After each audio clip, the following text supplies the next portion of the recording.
फिन गोमादों हाबा जाखानाय सासे बर' आइजो। सावगारियाव नुनाय बे आइजोआ बाक्सा जिल्लानि मुसलपुर थाना सिंनि गलदिंपारा उलुबारि गामिनि प्रदीप बसुमतारीनि बिसि सनालि बसुमतारी। जाथायनि सोमोन्दै मिथिनो हानाय बादिब्ला सासे गथ'नि बिमा सनालि बसुमतारीया थांनाय 5 नभेम्बर खालारखालि बरमा हाथायाव थांनाय समनिफ्रायनो गोमानानै दं। बे समाव गोमानानै थानाय बिमाखौ उन्दै बैसोनि फिसाजोआ न'आव फैफिननो खावलायदों। लोगोसेनो फिसाय प्रदीप बसुमतारीयाबो सावगारियाव नुनाय गावनि बिसि सनालि बसुमतारीखौ सोरबाफोर बबेयावबा नुसनबायोब्ला 9394-878042 मबाइल नम्बराव फोरमायहरनो खावलायदों।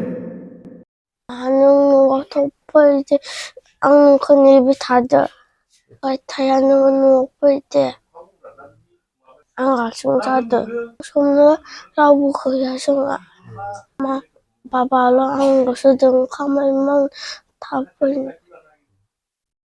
आंनि मुङा प्रदीप बसुमतारी आरो बिसिनि मुङा सनालि बसुमतारी।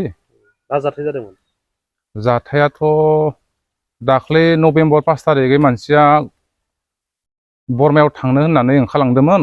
गथ'खौ बुंलांदो जे आं दख'ना सोलायनो थांनि हाथायाव, नों न'आवनो थाबाय था मा होननानै बिदिनो बुंनानै फाजिनो बिदिनो गथ'आबो नेयै नेयै ओंखाम गैया दै गैया बिदिनो माने जेथिया 4:30-5 जाबाय, गथ'आ गाबबाय नालाय, ओमफ्राय बिदिनो गामिनि बै न'निनो खिनाफोरमोना आंनो फन हरबाय, नोंस्रा दैसा बिमाया गैया होननानै आंनो खोन्थाहरबाय आरो।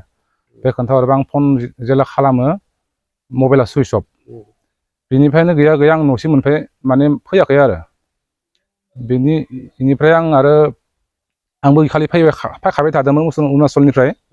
आं अरुणाचलाव खामानि मावोमोन नालाय, आं लोगो मोनफैनाय जायासै आरो मानसिखौ।